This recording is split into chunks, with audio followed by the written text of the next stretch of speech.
À la deuxième partie. Cette fois-ci, ce sera en langue française avec vous, Abdoul Ngoura. Naturellement, en ouverture de cette deuxième partie consacrée au panorama de l'actualité, Cameroun Tribune est en kiosque. Le quotidien gouvernemental revient sur cette actualité avec l'inauguration de l'immeuble siège du côté de Yaoundé. Et bien, le premier ministre chef du gouvernement, Joseph John Gouté, était donc de ce côté.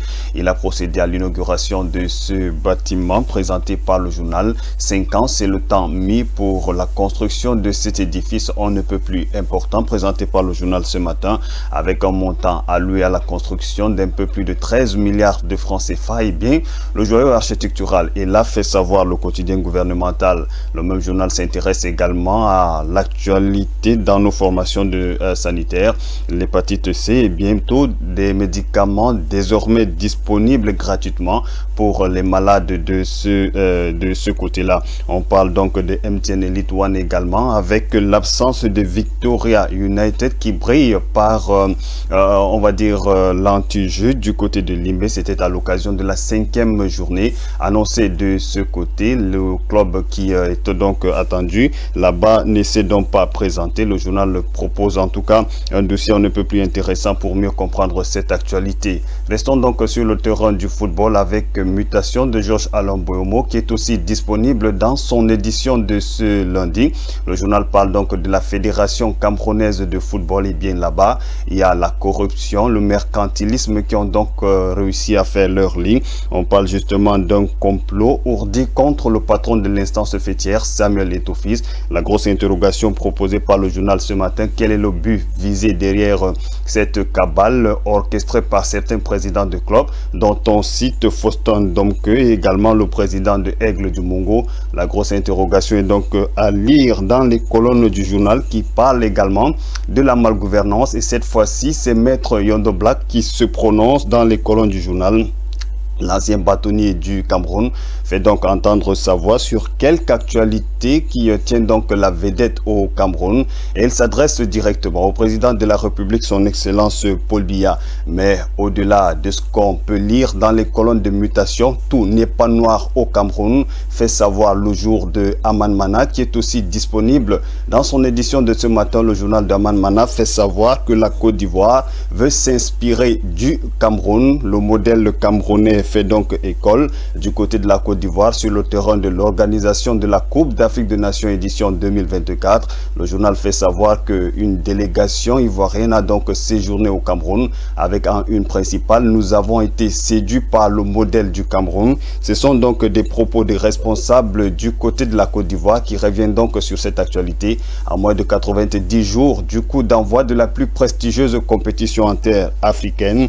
Au-delà de cette actualité, l'œil du Sahel est aussi disponible, le trait hebdomadaire d'information du Nord Cameroun de notre confrère qui est également disponible, mais en une principale, l'actualité du côté de la région de l'Adamawa. Restons donc en Ngaoundéré avec des indemnisations à problème de Selbé Taran. C'est une localité située dans le 2e arrondissement de la ville de Ngaoundéré, et là-bas fait savoir le journal sur un projet de construction, ou mieux de réhabilitation de l'aéroport international, mieux l'aéroport de Ngaoundéré.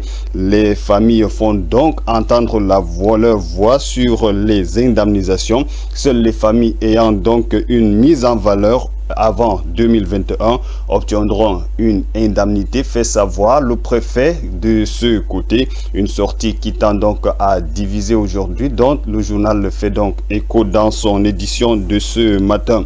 Le même journal parle également de l'actualité du côté de l'EMIA, l'école militaire interarmée du Cameroun, et bientôt ce sera donc du côté d'Hawaï. C'est la décision du ministre de la Défense, Betty Assomo, qui était donc le 19 octobre dernier sur le nouveau site. On parle donc de 46 bâtiments qui sortiront de terre de ce côté afin d'abriter entre 1200 et 1500 personnels militaires. Au-delà de cette actualité, on reste également près de nos aéroports avec l'équation qui donne donc écho de la dernière visite du ministre des Transports qui était donc du côté de Garoua le 18 octobre dernier.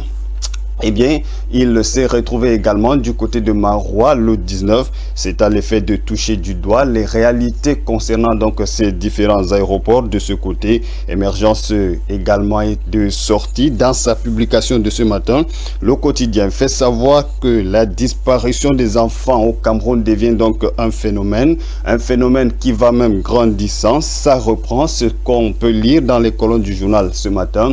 Élèves qui disparaissent sur le chemin de l'école, des enfants qui quittent la maison sans toutefois revenir, des parents qui multiplient également des avis, des recherches sur la toile. Comment comprendre ce phénomène? Une incursion en tout cas dans l'univers de la disparition des enfants, mon cher Christian, est donc à lire ce matin dans les colonnes d'Émergence quotidien en kiosque. Et ce ne sera pas tout ce matin. Yaoundé, prison centrale de Yaoundé-Kondengui, une mère et ses enfants incarcérés. Une mère et ses enfants incarcérés, c'est donc l'actualité qui barre la une. De nouvelles horizons disponibles en kiosque ce matin. Le journal revient donc sur la misère de cette dame qui est donc racontée dans les colonnes du journal. C'est du côté de la prison de Kondengui. L'information est à retrouver en une principale de nouvelles horizons en kiosque. Sa faute, comme on l'a dit, elle est donc accusée d'avoir dérobé un téléphone à tort ou à raison. Le journal ne donne pas plus de précisions sur cette actualité, mais elle se retrouve quand même du côté de la prison centrale de Kondengui avec ses deux enfants. Des questions sont tout de même formulées dans les colonnes du journal Nouvel Horizon ce matin. Quelle est cette loi qui autorise l'incarcération d'une mère accompagnée de ses deux enfants, de surcroît mineurs? Que fait le service social au Cameroun? Des interrogations formulées dans les colonnes du journal qu'on peut également retrouver dans une principale de l'info à chaud qui est aussi disponible ce jour. Le journal renchérit apporte un peu plus de précision sur cette actualité. Dans les colonnes du journal, on comprend que Djanabou, du nom donné à cette dame, n'a que 28 ans. Elle est veuve et mère de deux filles, accusée d'avoir dérobé un téléphone de 100 000 francs. C'est ce que nous fait savoir le journal ce matin. Et conduit Manu Militari du côté des tribunaux à Yaoundé. Le plaidoyer donc porté ce matin dans les colonnes du journal par un homme qui s'illustre également sur le terrain de la défense des droits de l'homme, David Eboutou, qui se prononce également dans les colonnes du journal ce matin. On s'intéresse également à l'actualité qui bat la une de l'Indépendant, qui parle aussi de la politique et de la sécurité avec en une principale Bélibi opportun, qui est donc recherché ce matin dans les colonnes du journal. C'est la grosse titraille qui s'intéresse également à l'actualité du côté de l'Assemblée nationale avec Kava Yege Djibril et ses 7 vies. Il suscite autant de l'admiration mais de rejet également. Pour mieux comprendre l'homme, on peut donc parcourir le sujet cette fois-ci dans les colonnes du journal L'Indépendant en kiosque ce jour. Éco-santé est aussi de sortie. Le journal de Joseph Mbambou s'intéresse à cette actualité. La couverture santé universelle au Cameroun, dont le coup d'envoi a été donné du côté de la région de l'Est Cameroun il y a de cela 6 mois. Eh bien, ce matin, le journal fait savoir que les populations de ce côté saluent déjà cette mise en place de la couverture santé universelle. Sauf que dans les colonnes de l'Ozénith, également disponibles ce matin, nous comprenons qu'il y a le mercantilisme, l'absence de sensibilité, mais également la corruption qui ont donc réussi à faire leur du côté de nos formations sanitaires. La même couverture santé universelle vantée dans les colonnes de Éco-Santé est également décriée, dénoncée dans les colonnes de l'Ozénith ce matin, avec au devant de la scène le ministre de la Santé publique Manaouda Malachi qui est donc interpellé à plus d'un titre, fait savoir le journal. Nous enchaînons avec la voix du centre qui fait également entendre sa voix, cette fois-ci sur cette bonne nouvelle venant donc de la France. Le Cameroun dit de son côté désormais pas de visa pour les ressortissants des pays CEMAC en prenant justement en compte le Tchad, le Congo, le Gabon et également la Guinée équatoriale. C'est une décision signée du côté de la France avec monsieur l'ambassadeur qui prête également son stylo et sa signature à cette décision que le journal qualifie d'un pas de plus dans l'intégration sous-régionale en Afrique centrale. Intégration, parlons-en avec le journal de notre confrère Intégration disponible en kiosque ce matin.